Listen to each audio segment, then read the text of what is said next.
বন্ধুর বাড়ি বেড়াতে এসে তো আমরা চিন্তা ভাবনা করলাম যে একটা মুরগি খাওয়া দরকার। তো আমরা প্রথমে ফার্মে চলে গেলাম, তারপরে দেখলাম কোনটা খাওয়া যায়। তারপরে একটা আমাদের পছন্দ হলো, পছন্দ মতো একটা মুরগি নিলাম, ধরলো ইসরাফিল। তারপরে এটাকে জবাই করা হবে, জবাই করার জন্য নিয়ে যাচ্ছি। বন্ধু মারুফ মুরগিটাকে নিয়ে ভালোই খুশিতে আছে। তো প্রথমে মুরগিটাকে আমরা জবাই করে নিলাম, তারপরে এটাকে বানানো হবে।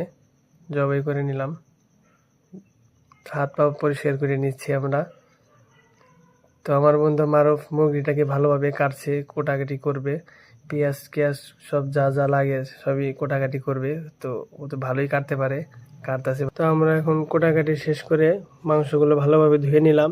এরপর আমরা রান্নবো। প্রথমে তেল দিয়ে নিলাম, তারপরে কিছুক্ষণ তেল গরম হওয়ার পর কিছুক্ষণ পেঁয়াজ ভরানোর পর তারপরে আমরা মশলা একটু নাড়া। তো প্রথমে পেঁয়াজগুলো ভালোভাবে নেড়ে নিলাম, তারপরে একটু হলুদের ফাঁকি, একটু মরিচের ফাঁকি দিয়ে নিলাম পরিমাণ মতো। এরপর মাংসগুলো দিয়ে দিচ্ছি, মাংস একটু পাকানো হবে।